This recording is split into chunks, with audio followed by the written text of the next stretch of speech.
Hi, everybody. I was having a private audience with Dean Kamen, so I inconvenienced you, and I apologize. I'm Jane Harman, the president and CEO of the Wilson Center, and I met the Rocket Man some years back, so we were catching up and vaunting ahead about the things he thinks about and knows about that are so extraordinary. So about 10 years ago, I couldn't remember when, I met Dean in my congressional district in Los Angeles, California. I was served in Congress for 9 terms and represented what I called the aerospace center of the universe, where most of our intelligence satellites are made and where educating kids to fill the next generation of jobs in these giant aerospace firms is a challenge. And that led me to learn about STEM education, which all of you know about. And that led me to learn about Dean Kamen. We were worried about the brain drain and its impact on the aerospace industry and the tech industry in Southern California, and its impact on the enormously good schools in the neighborhood if kids didn't have the qualifications to get into those schools like UCLA, USC, and others. So that was my first exposure to the Rocket Man and his amazing first program. I just asked him if he had kids, and he said, no, I don't have biological kids, but I have 150,000. Oh, excuse me, that was it. 1.25 million, is that all? Non-biological, but attached to me kids, not too shabby. One of them I actually happen to know, and it's interesting that he was in the program. His name is Philip Chertoff. He is the son of Michael Chertoff. Michael Chertoff was Secretary of Homeland Security and had a variety of other big government jobs.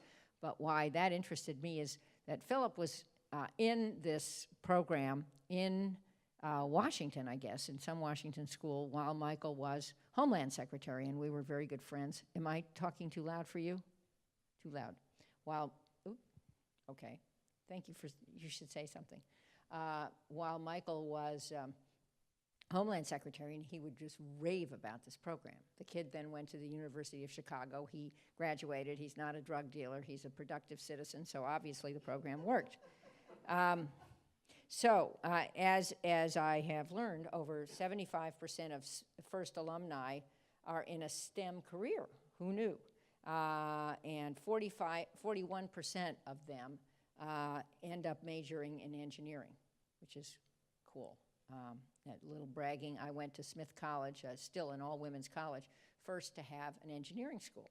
So hopefully some of those women were part of the first program. That's just one of a number of Dean's innovations. You all know this.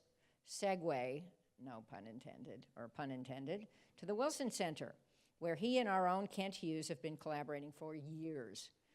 Kent knew first since its creation and has remained involved. And this is an especially exciting day for the Wilson Center's decades-old science and technology innovation program, so-called STIP, which translates complex advances in STEM fields for lay audiences. And that includes policymakers, even those who are digital adapters like me. Today, our team is launching the first ever in a series of policy briefs about artificial intelligence. Here it is, prop. And this is entitled, How China is Preparing for an AI-Powered Future. And I'm sure we'll talk about this. The brief I just showed you analyzes what China knows and does, and we were just chatting about AI. I know we're going to have a longer conversation here. It's fascinating to hear Dean's take on AI. So we have him for an hour, and the plan is, are you going to present something first? Looks like you are, and then we'll have a conversation, and that will include all of you. So please welcome Rocket Man and Segway 2, a presentation by Dean Kamen.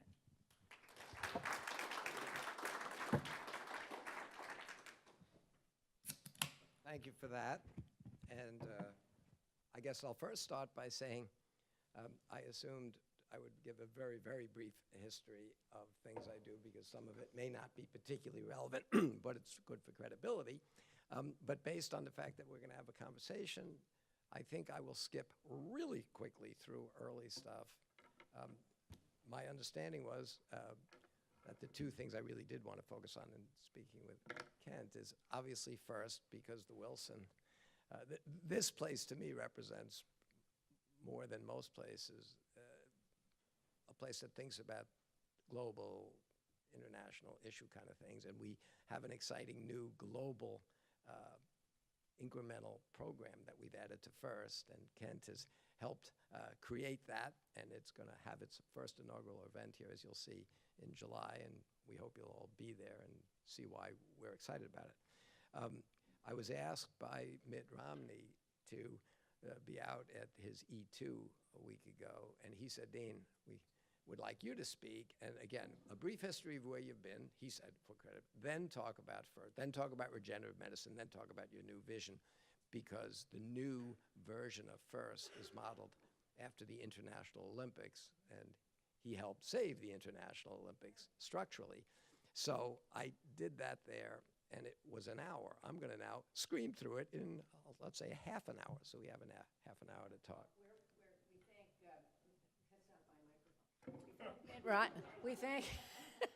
We thank Mitt Romney for preparing you for your Okay. presentation in the Wilson Center. So by way of just review, I started making stuff like insulin pumps. Nothing spectacular about that, I think, compared to your cell phone, except that picture's almost 40 years old. I was building those in my parents' basement in New York for my older brother, who was an MD, PhD candidate, bouncing up and back between Harvard and Yale. As a pediatric oncologist, he needed ways to deliver drugs to neonates. I built little things for him to do that. Brothers are terrible customers. They don't pay anything, and fortunately, neonatal cancer is very rare. It's not a big market, but he was very proud of the stuff I was making for him, and he would show it to his professors at Yale, and the professors there started the first ever insulin delivery, particularly on pregnant women, and then up at Harvard for chemotherapy, and it turned into a major business. I moved out of the basement, started an engineering company. I now have 500 engineers. To this day, we still do mostly medical systems. We make virtually the world's supply of dialysis equipment for people amenable to peritoneal dialysis. We've shipped 600 million therapy cassettes for this machine. We started making more sophisticated stuff like robots that would walk up and down stairs and balance, and we got the National Medal of Technology. Yeah, we got the National Medal of Technology from that guy. By the way, the White House is not ADA compliant unless you have an iBot. The only way to get into the Oval Office without stairs is to go through the Rose Garden, which a wheelchair can't do either on grass. But we did that kind of thing, which ironically, because we learned how to balance on this thing, unlike most of the medical stuff we do, there actually was a fun consumer alternative. So we turned this medical device into a Segway. And the irony is, every other thing I'll show you is medical. Even the Segway came from this medical thing, but I'm forever known as the Segway guy. It was a fun weekend toy. We make stents for J&J, and we're now working on a device that will make home dialysis really practical, including hemodialysis, which, by the way, is costing the U.S. government $104 billion a year. It's 18% of your healthcare budget for 1.4% of your population. To keep them in these torture chambers called dialysis centers, we can make it better, simpler, and cheaper. But you have such perverse incentives in the way you regulate healthcare, it's probably not going to be launched in the U.S. until it takes over Europe and Asia. We are making, I don't know why it did that, but we started making this for the Department of Defense. It turned into a pretty useful device. This has no neural connections directly to the brain. After fighting with them for 2 years about how we should control it, I finally got the Department of Defense to compromise and do things my way. And we just have little radios that we built into these little sugar cubes that we put into an extension cord of the brain called your toes or your feet or your shoulders. And we measure in all axes the way to control it. In less than 10 hours, this guy Chuck here, who has neither of his arms on him, this is just a home video we took of him at the end of the first day. His wife is standing behind me at this point, and she starts to cry. Dean, Chuck hasn't fed himself in 18 years, so you got a choice. We keep that arm or you keep Chuck. He also could pick up a grape without breaking it because we put efferent, afferent signals through a Band-Aid with a buzzer on his back. Very simple stuff that worked very well. As a result of that, we then took it through the FDA. We got 30 of these things now on some of these incredible kids, and they're mostly kids that have literally given their arms for this country. But as a result of that, the Department of Defense comes back to me and says, Dean, this is a very famous picture. Wow, we can grow organs in animals like a human ear. That was exciting, but here's the rub. And by the way, it was the Secretary of Defense that says to me, Dean, we love the NIH and the NSF. They're great at funding basic research. They create docs. They create Nobel laureates. They create white papers. They get the cover of Science magazine.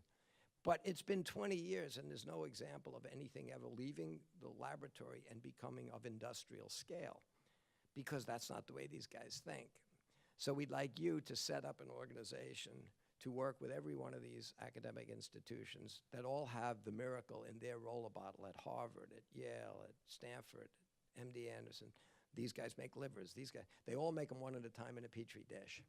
We want to bring it to scale to the 400,000 people that are on waiting lists for organs now. 25% each year die, and the list gets longer by 25% per year. They showed me this slide that they made and said, Dean, we know that NIH and NSF are great organizations. They fund all that early stuff. They create the miracles. And we know if it could be high volume in industry, big pharma will do the rest. That gap in the middle is why regenerative medicine has never gotten anywhere. Whether they're right or they're wrong, they said, you should go do that. And they basically gave me $300 million in the waning days of last year to make it. So I formed a not-for-profit. Since it was DOD, I called it Army, and everybody reads the M there as medicine, Advanced Regenerative Medicine Institute, but it's not regenerative medicine. I have 500 engineers, no docs. It's Advanced Regenerative Manufacturing Institute. And to make a point, which seems to be relevant these days, I moved from New York many years ago to Manchester, New Hampshire. That is at the time, it was the largest single operating industrial complex in the United States. It had high-tech workers like this.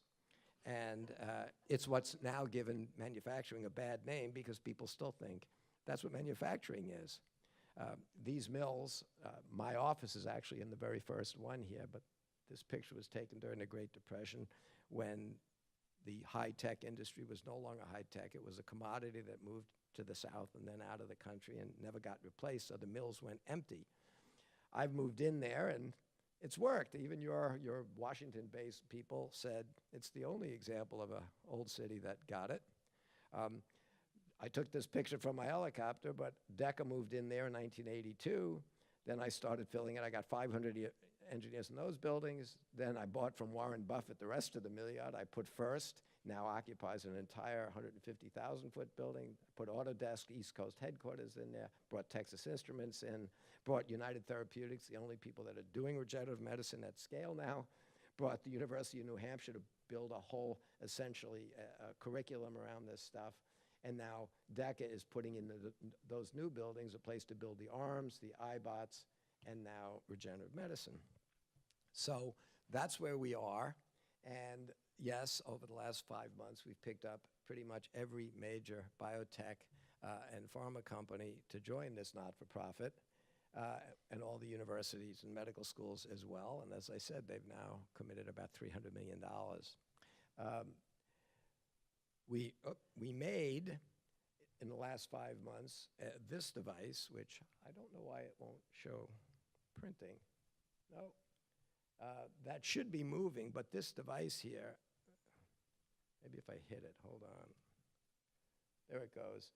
We're printing into a liquid there, and we're printing into basically into a biologically inert liquid. I'm printing small pieces of collagen. We will reintroduce to those pieces of collagen in a sterile environment induced pluripotent stem cells, which will then grow that into being a fistula, a vascular piece.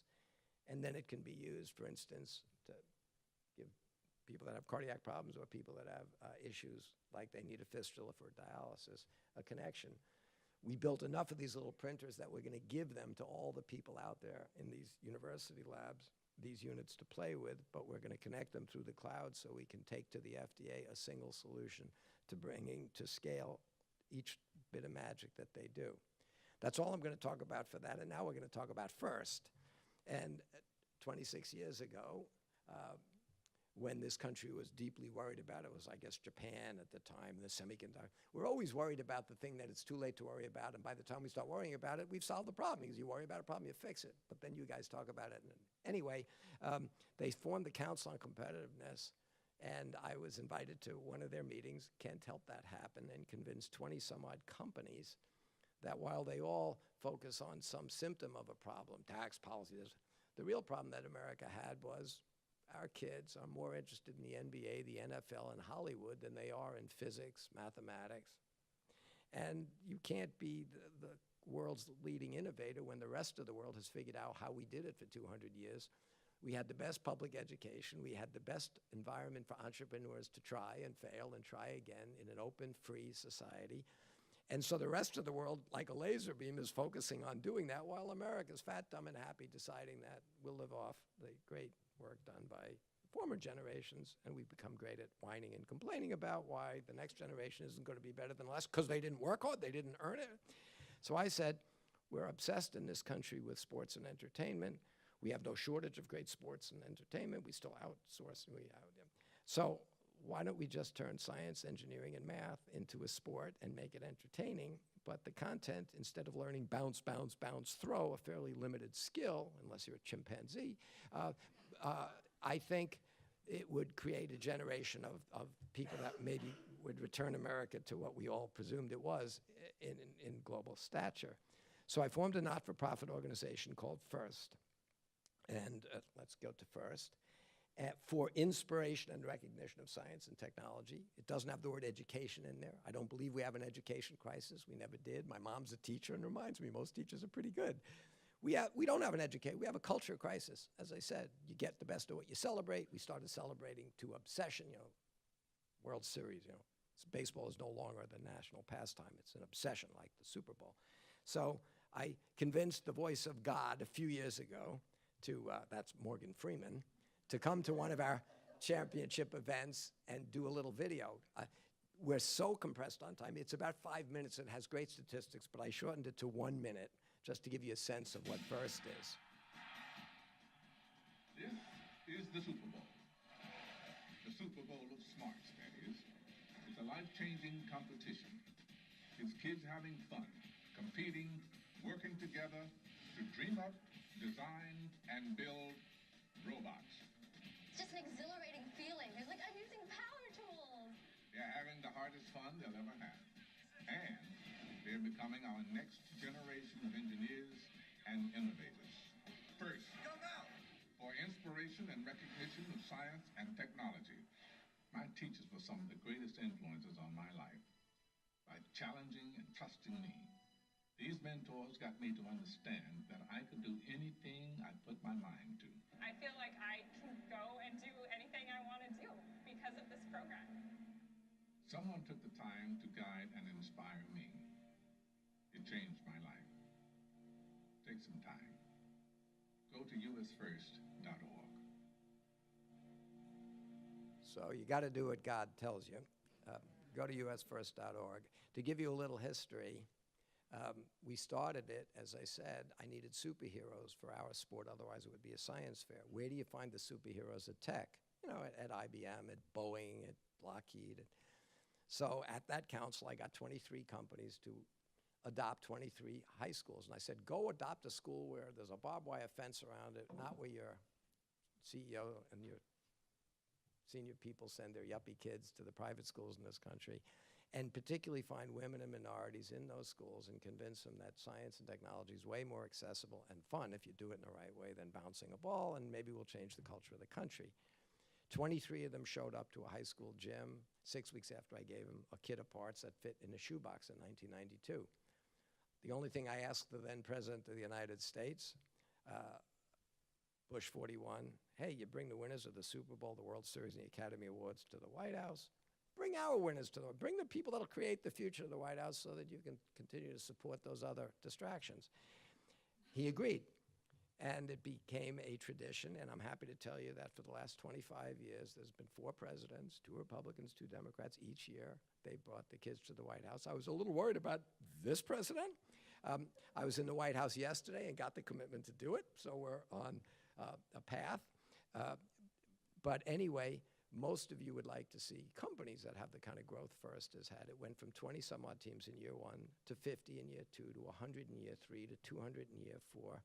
By our 5th year, we started doing regional events each weekend in March. One city in each week in March was our March Madness. And then the championship moved from a high school gym to Disney, to Epcot. And then it grew for over the next 5 years to where we had 2 cities each weekend in March doing local events for over 1,000 teams. And we moved to the Georgia Dome, the home of the Olympics. Then we moved to the Astrodome. This year, by the way, my March Madness schedule, it used to list on the back the 5 cities each March. This is my March schedule for 2017. That small print there. But this is the 140 cities that held their events for 55,000 schools, 1.25 million kids, 3,700 corporate sponsors, every one of the Fortune 500 tech companies. And as you'll see in a minute, that's not good enough. What I'm going to ask you to do for homework is help us grow. We're having the first year ever this year, in our 26th year, a truly international Olympic-style event. We're taking, well, you'll see in a minute. By way of history, that's the president in my old mill in Manchester announcing that he'll bring the winners to the White House. That's the playing field the first year in the high school gym. The robots were fit in shoe boxes. The playing field was tennis balls. By the next year, a different president's got the kids in the Rose Garden. By then, the robots weigh 80 pounds, and when he brought them to the White House, I can assure you with personal experience, you chase the President of the United States around the White House with an 80-pound robot, and the Secret Service has no sense of humor. The most recent president also is a big supporter of FIRST. Here's what our data looks like. 2017, 55,000 schools. Least you think I drink my own Kool-Aid. Brandeis University did a study funded to the tune of almost $1 million by the Ford Foundation. They concluded, by the way, that they've never seen a program that has as much impact on kids as FIRST. This year at the championship, we had 200 universities participate. I don't let a university come to FIRST anymore unless they give us at least one full scholarship. So we handed out $50 million in scholarships. Think about this, people. We now have scholarships in this country, not just for the Razorbacks, the Corn. You know, most kids in the inner city of the United States think of universities as the farm teams. We're now actually giving scholarships to scholars. It's a weird concept in this country, but anything can happen if you stay focused. Anyway, here's my 3,500 corporate sponsors, and there's more, but here's where you come in. There's this guy, Shimon Peres. About 10 years ago, no, now 12 or 13 years ago, he calls me and he said, Dean, I've been sending first 1 team, then 2 teams, then 3 teams to your regional events in March and then to your championship.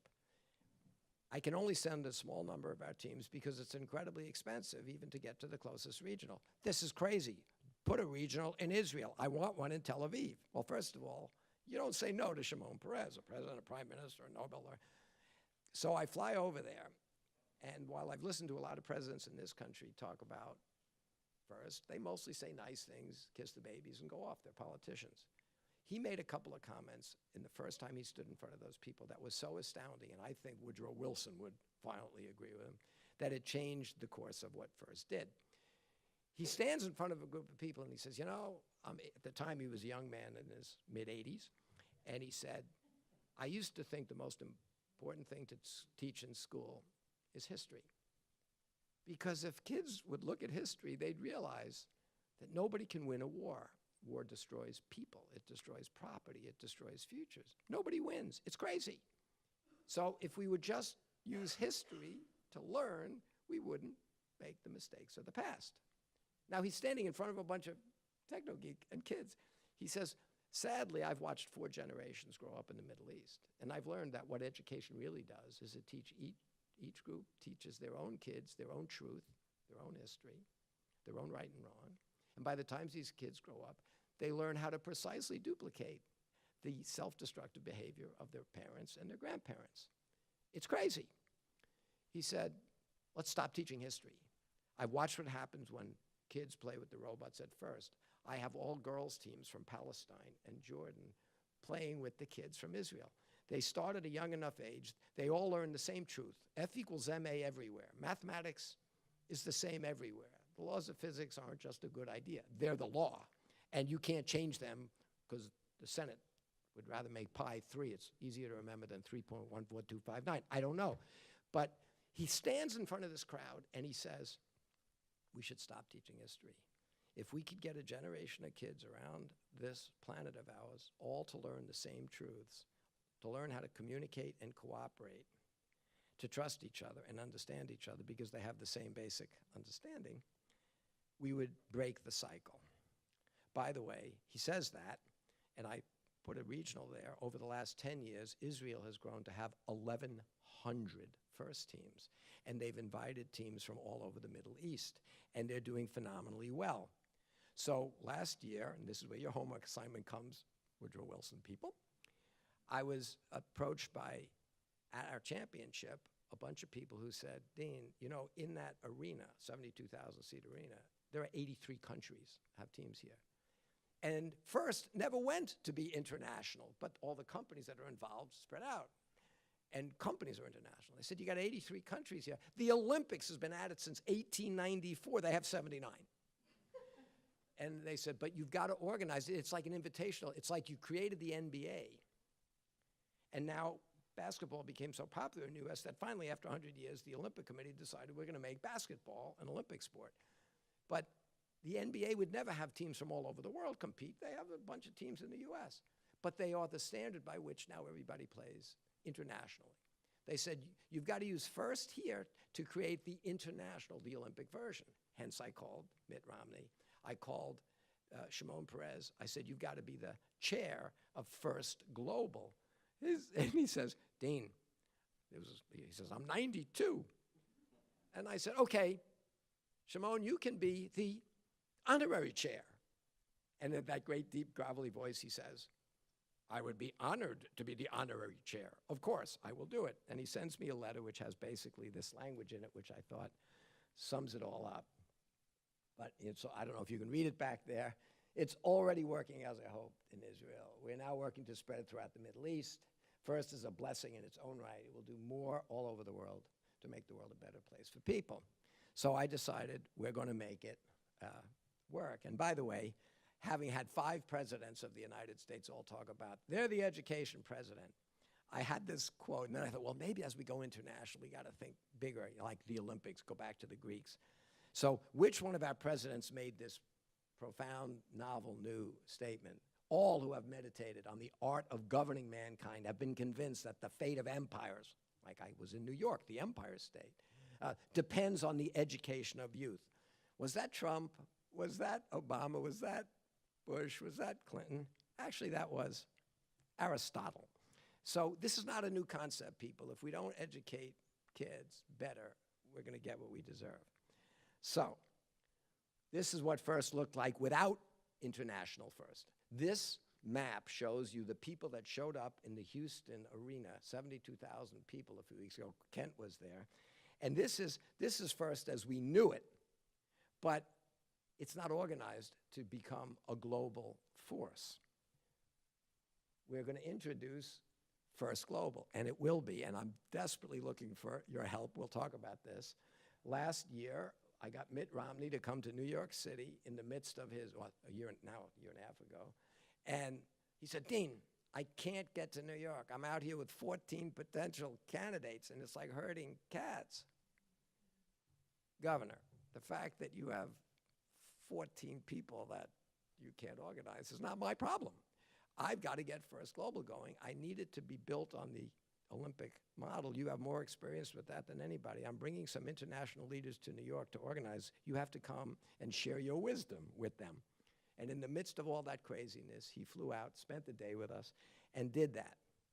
As a result of that, we formed a not-for-profit. I went to Beijing, by the way, with the president of Stanford and the president of MIT representing the national academies, and we agreed with the Chinese Academy of Sciences, the Royal Society out of London, and the National Academy here in Washington, that we would meet this summer, July 18th, 19th, and 20th, for the first time ever, the 3 major academies of the world to talk about the 14 grand challenges. And I said, that's great, but A, most of them you will find history will reflect on, and we missed them. But there will be new challenges that we haven't even worried about yet that will eat our lunch unless we solve the biggest challenge, which is the world is not creating enough rational, scientific, and engineering-based people to win this race that we're in between technical competence and catastrophe.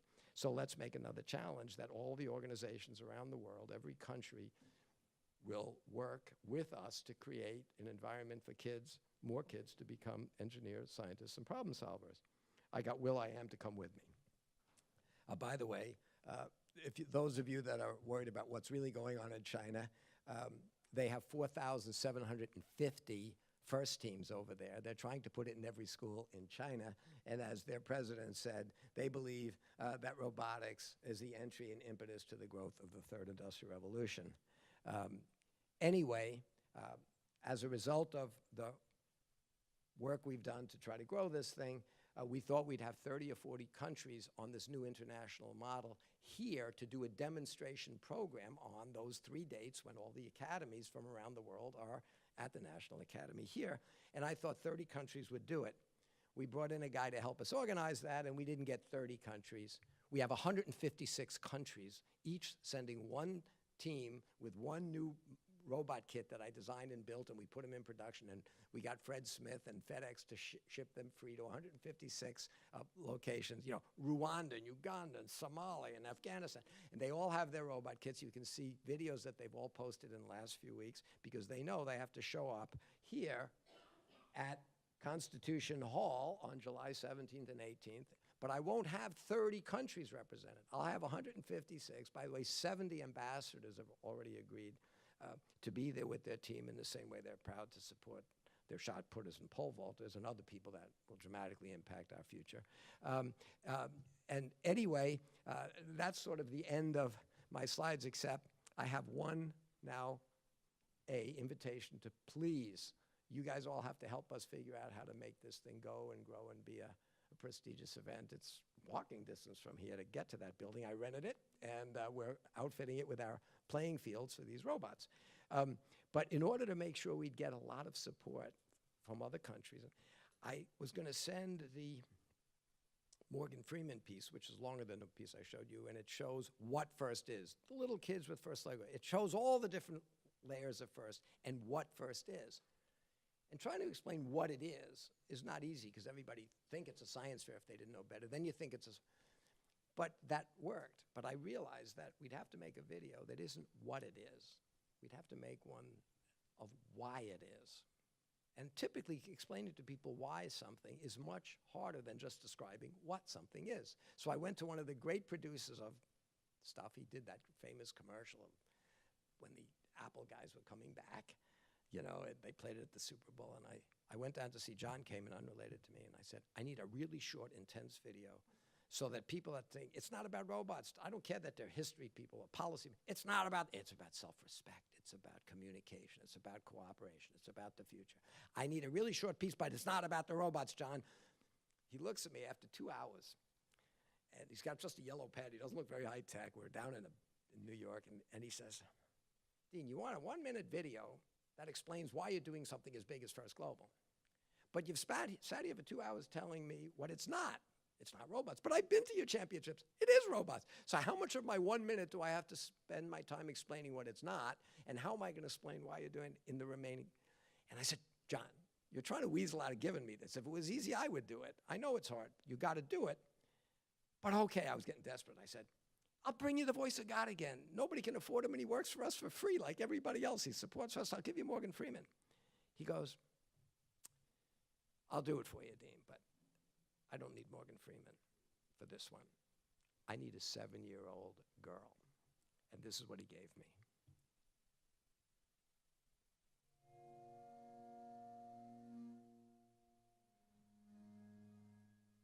This isn't a robot. It very well may have hydraulic arms, a drivetrain, and a circuit board, but this isn't a robot. This is a lesson in in humility, hard work, and collaboration. This is a CrossFit workout for the muscle upstairs. This is an apple for the next generation of Newtons. It's a lot of things, but this isn't a robot. This is a roadmap that leads straight to engineering.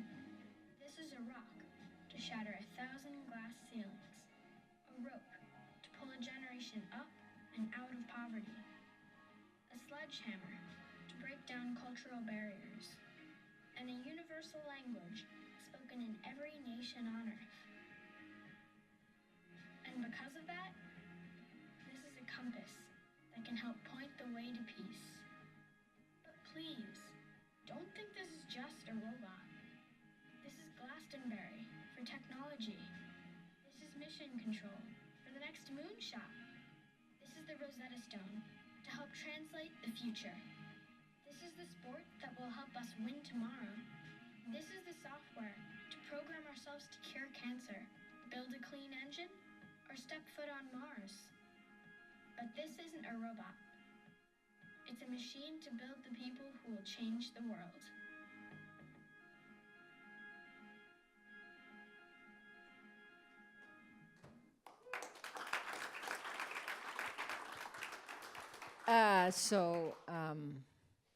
Do you have a little extra time? I have as much time All as right, you give me. let's go to 11:15. Can we do that? Can we not do that? What? Okay, well, let's just wait a minute, please. Okay, well, we're happy to take your questions. I meet a lot of snappy people in this job and in Congress, and I go a lot of places, and Shimon Peres was up there. It's a shame we lost him at the young age of 96 or 7 last year. But wow, is this impressive. First of all, that girl was not 7. That's not possible. She is 7. How can anyone 7 have that vocabulary? But hey, Well, she was reading what John we'll blow wrote. by that. Couple of sort of cosmic observations, and then a few questions, and then we will take your questions. One is that many of us recently saw the movie Hidden Figures, and it quotes, it actually has the voice of John Kennedy in it, and John Kennedy was played recently because he would have turned 100, and he says, you know, we're going to go to the moon, not because it's easy, but because it's hard. And in that movie, as you all know, those of you who saw it, are the women, and many of them minority women, who had a large role in our space program. Astonishing that they had those skills and somebody figured it out and they played those roles. So that's sort of one image that I think is... By the way, just so that you don't think that's a new phenomena, the great, great, great mathematicians of all time were 17th, 18th, 19th, you know, Bernoulli and Leibniz. I mean, some of the guys that really gave us the foundations of the powerful mathematics that we still use today. And it turns out among them, it's been recently found that some of them were women that adopted male names, Sure. were never seen by anybody because they would send their stuff to the Royal Society, to people like Leibniz and Isaac Newton and Bernoulli, and they would interact with them as if they were men because they knew that nobody would take them seriously if they knew that they were women. And it's astounding. That continued. I mean, even the name of that movie, Hidden Figures, is a marvelous play on words, and true, up to very recent times. So how sad is that? But the second image that occurred to me as I was listening to you is the one truly bipartisan act recently, at least in my memory, of this Congress, which was a sports event. Hello. I mean, last week there was the tragic shooting of Steve Scalise and others, and then came the congressional baseball game, the one remaining truly bipartisan sport event. And then the Democrats won the game, in case you missed it, 11-2. And then the Democrats handed the trophy to the chairman of the leader of the Republican team. I guess it's not called the chairman, the whatever. And coach. And suggested that it be put in Scalise's office until he fully recovers. So So You can't make this up, and I think Kent might have actually seen those matches. But among all the 83 countries at the championship in Houston, it turns out that in our Little League, which is called First Lego League, the little kids, it turns out of all the countries, the final match ends up between an Israeli team and a Jordanian team. perfect. And in the end, these kids are fighting it out with these robots. I won't even tell you which one wins because it doesn't matter. But here's the thing. At the end of the match, the two teams are hugging each other. Yeah. The parents won't talk to each other. The kids are hugging each other. Shimon Peres got it right. Well, there's a camp in Maine, for those who know it, and Aaron David Miller, who is our vice president for new initiatives, once headed it, called a program called Seeds of Peace, which is the same idea. Israelis and Palestinians and Pakistanis and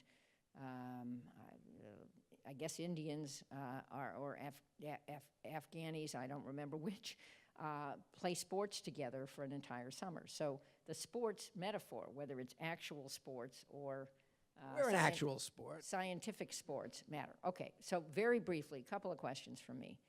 You kept using the word rational at the end of your presentation. So I have a serious question about rationality. We were chatting in my office, which is why we were late, about AI and where it can lead us, and you've also, this thing that makes the stents and so forth is a 3D printer, something we know something about here. We had one of the original 3D printers here. Those things are not rational. Is that fair? That's fair. So is being rational the roadmap, or is being technically proficient the roadmap, or does it take both? It clearly takes both, because if you look at the decisions people make, and I don't even mean because they're naively good to other people. Most people can't even, a selfish, aggressive person can't even optimize their own outcome at the expense of others in the best possible way. People are not capable of optimizing any of their decision making because while they have certain tools, Boolean logic, people are so biased by a lot of things around them that they rarely make a rational, appropriate decision, even in their own selfish best interest. Whereas if you can reduce most of these problems to algorithmic processes, you can. I mean, again, as we spoke, most people take exception to that, and then you say to them, well, yeah, that little 99-cent app, that calculator you have here that'll take, a square root of a 100-digit number in milliseconds. No human could do that in a lifetime. Well, you'd say, yes, it's a machine that knows how to move the bits, carry them. But nobody thinks is a brilliant mathematician in here. We don't ascribe to this thing these human traits. It's a machine that knows how to do this function, and it just does it at blazing speed. In the same way that the computers that beat people at chess, I know naive people think, that computer knows how to play chess. It's not playing chess. It can just look at every single move in a near infinite number of combinations, each one with a certain coefficient on it. It compares them all and does the one that's optimized to this algorithm to tell the machine to put a bit here or to put a bit here. It is not playing chess. It doesn't have emotion. It doesn't know about winning or losing, and it doesn't care. And we have to stop thinking in this human-centered, anthropomorphic world of ours that AI and these other things have personalities and evil and good and right and wrong. They don't. They're machines. They produce the result of an algorithm. End of story. Well, but also beginning of story. As we go further along the route, and a guy like Jeff Bezos, who just bought a giant, Whole Foods, which is a grocery store, but Jeff Bezos, is a delivery system for a lot of things and has visions of humans living in low Earth orbit and so on and so forth. And AI is a big part of his future. I mean, it's the beginning of a story. AI is going to be a very powerful tool, and I'd argue that in many ways it will change the world as we know it more than other powerful tools change the world. Think about the first guy that saw a bulldozer and he was a ditch digger. Well, that's the end of my career. No, he'll just go work at Caterpillar. It's more fun to design and build these things than to break your back. Or the first guy that used electricity. That was the end of the candle industry. But, I mean, you don't have to be a genius to see that the first thing that happens when a new great thing comes along, the reason it's considered new is it was never seen or understood before. The reason it's great is because it's going to change things for the better. I got lighter. But instantly, it takes all the people that were doing something that has now been made irrelevant and scares them. People don't like change. Well, there's what a bulldozer could do compared to your muscle seems pretty significant, but nothing compared to what a machine can do to let's say, the menial function of physical labor being replaced by a big machine is a trivial change in the human experience compared to what if we make a machine that takes away some of the tasks of what we used to call thinking. It's going to be a huge change, but we have to put it in context. But so 6% of, so I read, of our jobs in America are cashiers at supermarkets. So let's play out this Bezos story a little more. What if there are no cashiers? What if, we all just take our Apple and put it on something and it costs it out and we put our credit card somewhere and we pay for it? Or better yet, we do it at home through some other mechanism and the drone comes and brings all this stuff. What are those 6 million, 60 million people going to be doing? What did the ditch diggers do? What people do is develop new skill sets to do a job that's presumably more fun, more desirable, you can do it more. And by the way, the fact that this other stuff is done more efficiently says that everybody has a higher standard of everything because that's what efficiency does. The problem that we now have, though, that I think everybody's so worried about is these innovations used to take people out of the bottom. And it was up to us or the next generation after them to develop the new skills in relevant schools that could keep up with the skill sets you need. Well, our schools don't do that. I used to think that we have the industrial model of our schools lining people up. That was kind. It's not the industrial model. We still have the agrarian model before that. We let them out for 3 months during the summer. I guess it's to pick the crops. And then we line them up. So we need education like first to be experience-based and relevant and exciting.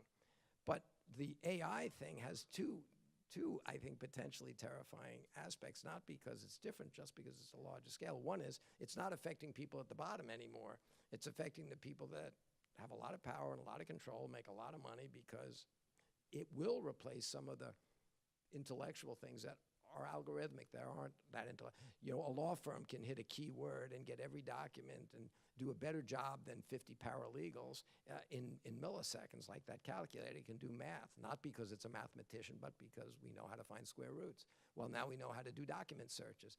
So we're going to start eliminating jobs that used to be considered higher level jobs at an accelerating rate, and we don't have the capacity to educate people in real time to use their time to do those new, better, more exciting, and more higher added value functions. So we're going to be in that dip where, again, I'll use the same analogies, the elimination of needing physical labor hurt people for a little while, but they could quickly adapt to a better job. I could drive the bulldozer, or I could build the bulldozer in the factory.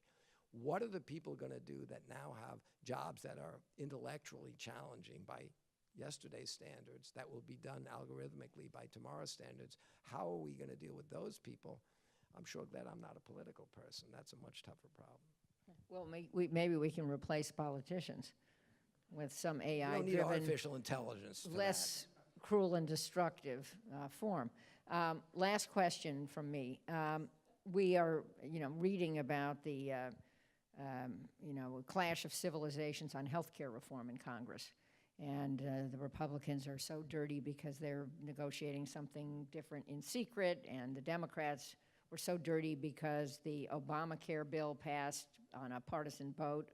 I was there, I saw this, and I actually voted for it some years ago, and nobody thinks the healthcare system we have, or the one anyone's talking about, is the best healthcare system. We were chatting about this, and chatting about AI and other ways to tackle this problem. I think everyone would be fascinated to hear your take on it. Well, in the first place, we don't have a healthcare system at all. We have a sick care system. Every perverse incentive in our system causes a transaction to occur where somebody makes money. The more they can treat you, the more sick you are. We don't pay for the drugs we don't need to give you because you don't get the disease. We don't fund the hospitals that don't have the people in the beds. We don't pay the doctors for not doing the procedure you didn't need. I mean, the worst thing that could happen is somebody comes up with a vaccination for diabetes. 30 million Americans have diabetes. There's whole industries that are based on dealing with them and supporting them. AI won't have as much impact in eliminating some high-end jobs as regenerative medicine will have when we can replace organs. So instead of chronically treating people with end-stage renal failure, you give them a new kidney. And by the way, it's from the original equipment manufacturer. It's got your DNA. You don't need immunosuppressors. You're done. So we're on the verge of having all sorts of technologies available that will improve the quality of life of people. Namely, nobody wants to live in every other night for the rest of their life in a dialysis center. If you could give somebody a new organ, they do better, they like it better, and it's way cheaper. It's rare that you can improve things and lower the cost at the same time, but we're on the verge of all sorts of things in medicine doing that. Once we find vaccines against one after another of the cancers, once we figure out how to do this. So we have to change the way we think about healthcare. We have to change the incentives to keep people healthy. We have to do a whole lot of things, but listening, frankly, you're not immune to it on your side. I listen to the Winocrats, I listen to the Fearicans, and neither of them has any understanding of what's going on, and they refuse to say to the American public, you want the thing that's most valuable to you, your health, your kids' health. You want as much of it as you can possibly have. You want the new miracles available as soon as possible, but nobody should pay anything for any of it. I don't know any other human interaction that people expect to get something of extraordinary value that should not cost anybody anything. Now, you can put the P under as many different shells as you want. The government should pay, you should pay, the employer should pay. But we either as a society will start paying for the things that we value most and stop whining about it, or we won't get it. Well, we also structure things in a way that is least efficient, with a huge insurance company buffer between the patient and the medical care provider. Profit than either Right. the providers of the health care or the consumers. So now that we've solved that problem, let's take your questions. Please state your name and ask a real question. We'll go to the back over there first. Thank you so much. So my name is Eleanor Powells. I'm with the Science and Tech Innovation Program. I wanted to marry two big ideas you presented in your in your talk. This idea of converging technologies in the hands of citizens and the next generation. And so I wanted to ask you, if we imagine in 10 years having networks of intelligent, AI-powered and connected biolabs, meaning you can do liquid biopsies at home, you can 3D print, 3D bioprint, any organ or DNA, and that might be a little later. If you think also of AI becoming more and more clever and the dual use aspect of that, how do we unleash this power globally, but also with responsibility? This is a governance institution. Thank you. So AI is going to scream along because computing is getting faster and cheaper. Memory is faster and cheaper. The cloud is pervasive. So in any and all aspects of where you need any amount of computing or any amount of memory or any amount of connectivity, it's all going to happen. And it's certainly going to happen in healthcare as well. Like we've been saying, however, that you can already play in real-time video games with anybody anywhere on the planet. We invest billions of dollars in things that make money in the entertainment industry. That pretty much drives the cloud. I mean, people all know that, 40 years ago, what drove the ability to make things like VCRs was the pornography industry. The fact is, all these technologies will keep moving, but the irony is the industry that gets access to it last is the medical industry, in part because of the regulatory environment, some of which is appropriate. If you're playing video games with somebody in China and the thing goes blue, it was inconvenient. You're angry. If you're counting on the cloud to deliver health care or keep your pacemaker on, it's, failure is not an option.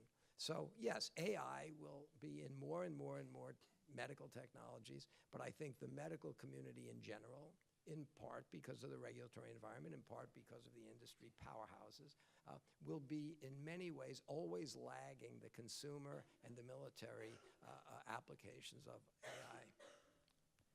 Let's go over here. Yeah. Okay. Nice to meet you, Professor. I'm very shocked by your lecture. 200 years ago in UK, because Industrial Revolution, more and more workers lost their job. So appeal road movement. You are to know this history. Now, because new science and technology, because robots replace human resources, in your country, one report since 2000 to now, about 70,000 factories have been closed. More and more working, a wider working class without education lose their job. They are very angry, use their electing right to express their tragedy. Now, in China, because e-business, more and more small shops have been closed. Okay. Today, this year, in 2017, about 10 million young students Okay. graduated So what from- is your question? Yeah. So I'll ask you one question. Could you suggest one useful idea or method to help Chinese young generation? They are very difficult looking for good job in the future, especially in facing with the new technology, such as robots replace human resources. Thank you very much. Thank you. As I said, education, lining kids up in rows and having them learn to regurgitate something that now they're carrying on their hip, all the data and information ever made. The ability to recall information, regurgitate it is irrelevant, and kids know that. That's why they're even more bored with the old model of school than they ever were. They also see that people that succeed aren't people that are good at that rote stuff. They're people that have great imagination, that change the world in other ways, and have both the tools and the confidence to go do it. So as I said before, the real challenge here is that technology is moving so fast now that it's affecting, typically a new technology comes along, this generation thinks it's great, but by the time they've seen how great it is, they see what problems are made. You know, your grandparents invented plastics, and they were great. It's clean, it's efficient. But after 20 years, we realize, it's polluting the ocean. Now we need to make plastics even better. We don't go back to living in caves and rubbing. We say, all right, that generation invented plastic. This generation's got to make plastic that when you throw it down, it turns into fertilizer. You put it in the ocean. Technology has to get better. So education has to make that possible. And the problem is, it used to be that each generation would do better. You know, we made cars. That was great. Now we have pollution. Now the power of and the speed at which technology is moving is allowing the same people that had that great outcome have to live with the unintended terrible consequences and potential consequences. And we're not creating enough technical people at the same accelerating pace to deal with them. And we don't literally even have enough jobs for the people that haven't adopted the ability to learn and be creative and add value. And all the mindless jobs that they used to be able to do have been going away.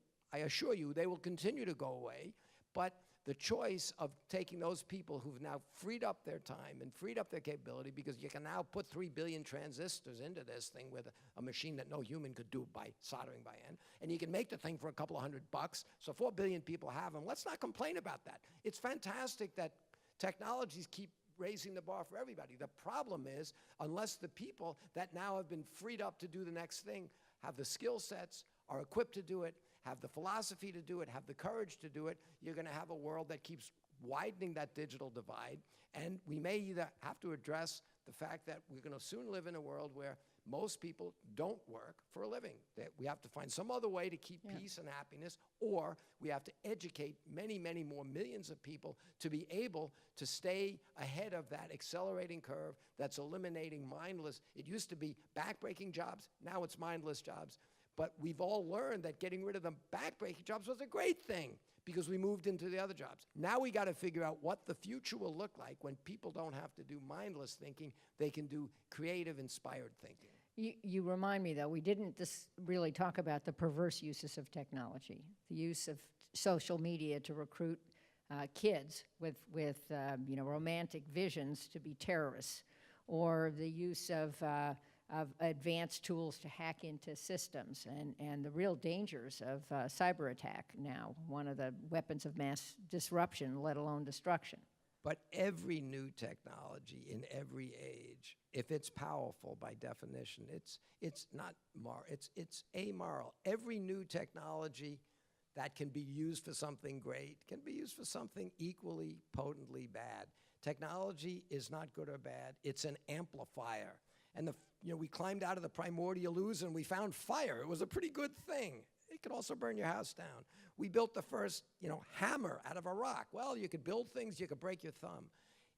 There is no technology out there that can be used for some incredibly powerful positive that can't be used in a nefarious way, in a perverted way. Get over it. All right, we're going to take 3 final questions. The man here in the middle, the woman in the back, and the man over here. And why don't we take them together and then let Dean sum up?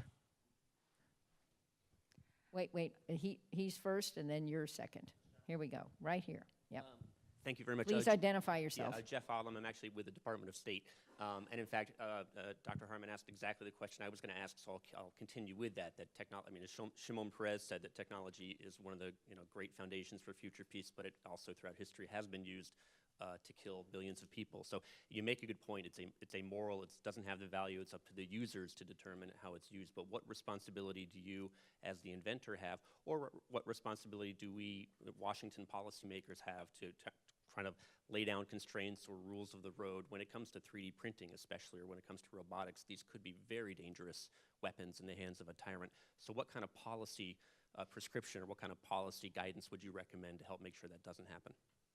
Well, the first thing I would tell you is the idea that policy people somehow, I think, whether it's intended or not, when they speak, think, well, I don't understand the technology. That's okay. I got to come up with a policy. I think the days of being able to intelligently understand the consequences, intended or unintended, by people that don't understand what's going on, turns it into the Fearikins and the Winocrats. It turns into people that are talking past each other and none of them know what they're talking about. Oh, we can't use stem cells to do this. Oh, no, we can't do. Well, really, I could take now an adult cell from your skin and do a little processing on it to make it an iPSC, an induced pluripotent stem cell. I can get back to a cell that could become an eyeball, a fingernail, without having it be an embryonic stem cell. So that changes that whole ridiculous debate we had when that wasn't at first doable. The first thing I would say is policymakers have to stop using one-liners either for fear or naively positive about things, and the policy people ought to understand the details of what they're talking about. Okay, that was a softball for a little advertisement for this place. But first I say the politicians are analog and the problems are digital, and we don't That's a have. polite way to say it. Thought you'd like that. You can quote me anytime.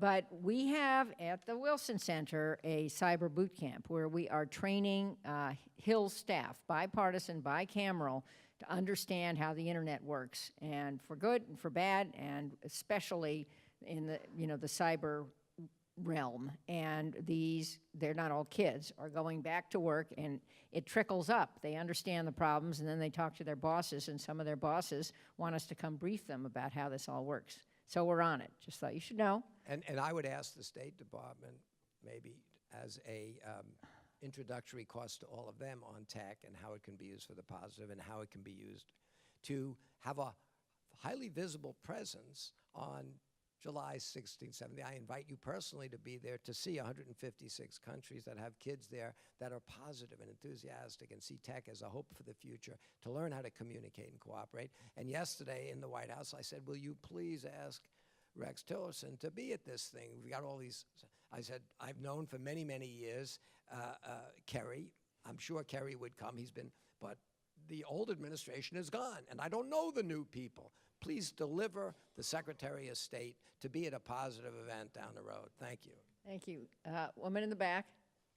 Good morning. I'm actually an intern at Wilson Center, and I just graduated with Which makes her very smart. And I just graduated with an applied math degree. So I really understand what you're talking about, the technology part. My question is about the accessibility for technology for women, or even like students of color or students who may even not have internet access at home. How can you make sure it's accessible for all students? And I guess another question I have is about your vision about this global first program. Is there an emphasis on intercultural understanding and empathy through competition? Thank you. So in the first place, from year one, as I said, I've gotten the presidents of this country to take the kids to the White House every year. We say the winners. But you might think it's the winners that had the robot that scored the most points at the end of the match. That's not who the winner is. From year one, we have this thing, and Kent can tell you more about it. He was one of the judges that each year helps pick them out. We have something called the Chairman's Award. And it's the company and the school they adopted that present the best story at our championship of how they've had impact in their community. Their robot may not have run at all. They're the ones we take every year because they reflect the values of FIRST. They're what we celebrate. And as I said, we get the best of what we celebrate in a free country. Let's do that. And almost every year, the winning Chairman's Award group is the one that invited the most women, an all-girls team, the ones that go into the inner city and show that they've adopted a school where no kids graduate. No kids had ever been in one of the schools in St. Louis. They couldn't find us a kid that had been to that school that went on to engineering. We get great stories that talk about how we are focusing on getting to the kids that will have the biggest impact on, particularly women and minorities in this country. And then for First Global, that was my point, we're creating this global environment to make a multicultural event out of this, where all these kids finally start learning they can continue to create self-inflicted wounds to fight with each other about arbitrary human distinctions. You go to a satellite, you look at the map, you don't see little lines that separate Jordan, and you don't see it. Mexico, there's no wall, there's no physical, there's just a globe. It's got ocean, it's got land, and we say, you know what? You want to compete at something, you can all compete on the same team, because every kid in this generation, they're all going to be competing with global warming, lack of food, lack of water, lack of cybersecurity, lack of healthcare. So we're creating games. The theme of that game was water for this year, the robots, the little blue. My point is, we're creating an international network of kids that are learning the same rules of science, engineering, and mathematics, learning what the same problems are, that if they work together, they can have fun competing with their common enemy, raise the quality of life, the standard of living of this planet, and stop fighting with each other about arbitrary, backward thinking. Last question over here, and then I'm going to call on Kent. I'm warning him to conclude. I'm Michael Lubell. I'm professor of physics at CCNY, which I think you're familiar with. You've connected most of the dots. There's one, though, that I think you alluded to but didn't really describe in detail. We are losing, as you point out, many jobs. PricewaterhouseCoopers suggests that in the next 15 years, almost 40% of American jobs will disappear. How many will be renewed, new jobs? They don't know. We don't know. The one thing that you did say, STEM education is a key to the future. So here's my question, the last dot. If you look at the PISA results, the international assessments, we do rather badly. But it's driven by child poverty. When you correct for socioeconomic status, if you took the kids out of who are in child poverty, remove them, we do well. How many are in that category? Between 25 and 33% of our population. What do we do about it? First, I have to admit I'm not a sociologist or a political leader, but what I'll tell you is from year one, I asked every one of our corporate sponsors, when you go adopt that school, if you go adopt a school in a wealthy suburb, you'll have no chance of winning the Chairman's Award, telling us that all these kids did this. Well, before there was FIRST, they had a dad who's a physics professor, a mom who's a surgeon, and by the time they were 5, the discussion around the dinner table was Harvard or Yale, maybe Princeton. Well, I don't need to spend my time and my money worried about those kids. They'll do just fine. So we told every company, now you show us that you adopted a school where the kids are on assisted lunches. You show us that those 3 girls wouldn't even look you in the eye because at the beginning of the season when you gave them a kit and at the championship they proudly explain what they did and they tell you, I can do what these engineers do. I want to go to school. I want to be an engineer. For 25 years, we've been beating up everybody involved with FIRST to go after the people that we need most to become part of a positive future and that they need most to see FIRST. That's the mission of FIRST, and now the global mission is to do it literally in every country on the planet. Jane, Dean, thank you. Jane, thank you for inviting Dean. Thank you for coming. Thank you all for coming to listen to a discussion really about the technology and education future that really is going to define and redefine not only the United States, but the entire world. We urge you all to pick up the challenge really that Mike Lubell has just posed. We want to look at not only how well we do in some schools. There's a school in Northern Virginia that is fabulous. First school in the world with its own supercomputer. Now it has a neural lab. Yet there are other schools not far from here where you may see most of the students not finishing, and if they do finish, they're not even prepared for the late 20th century. So this fundamental challenge of accelerating the basis of education, build agility and curiosity into every generation, so as one set of jobs disappear, they have the mindset to say, what do I do next? How can I learn something more? However, there is a policy element here, and it's a challenge. It's something that Jane fought for when she was in the Congress. We really do need to get back to focusing on a reality of the Depression and the Cold War and the years after that where we faced a challenge from East Asia. We need to again focus on the fact that every American counts. And in making that reality means we rededicate ourselves so that we're at the top of the PISA exam when it's taken. Anyway, thank you again for coming. We hope you all come to Global First to cheer on the first Olympics that's going to define the future. And again, thank you all for coming.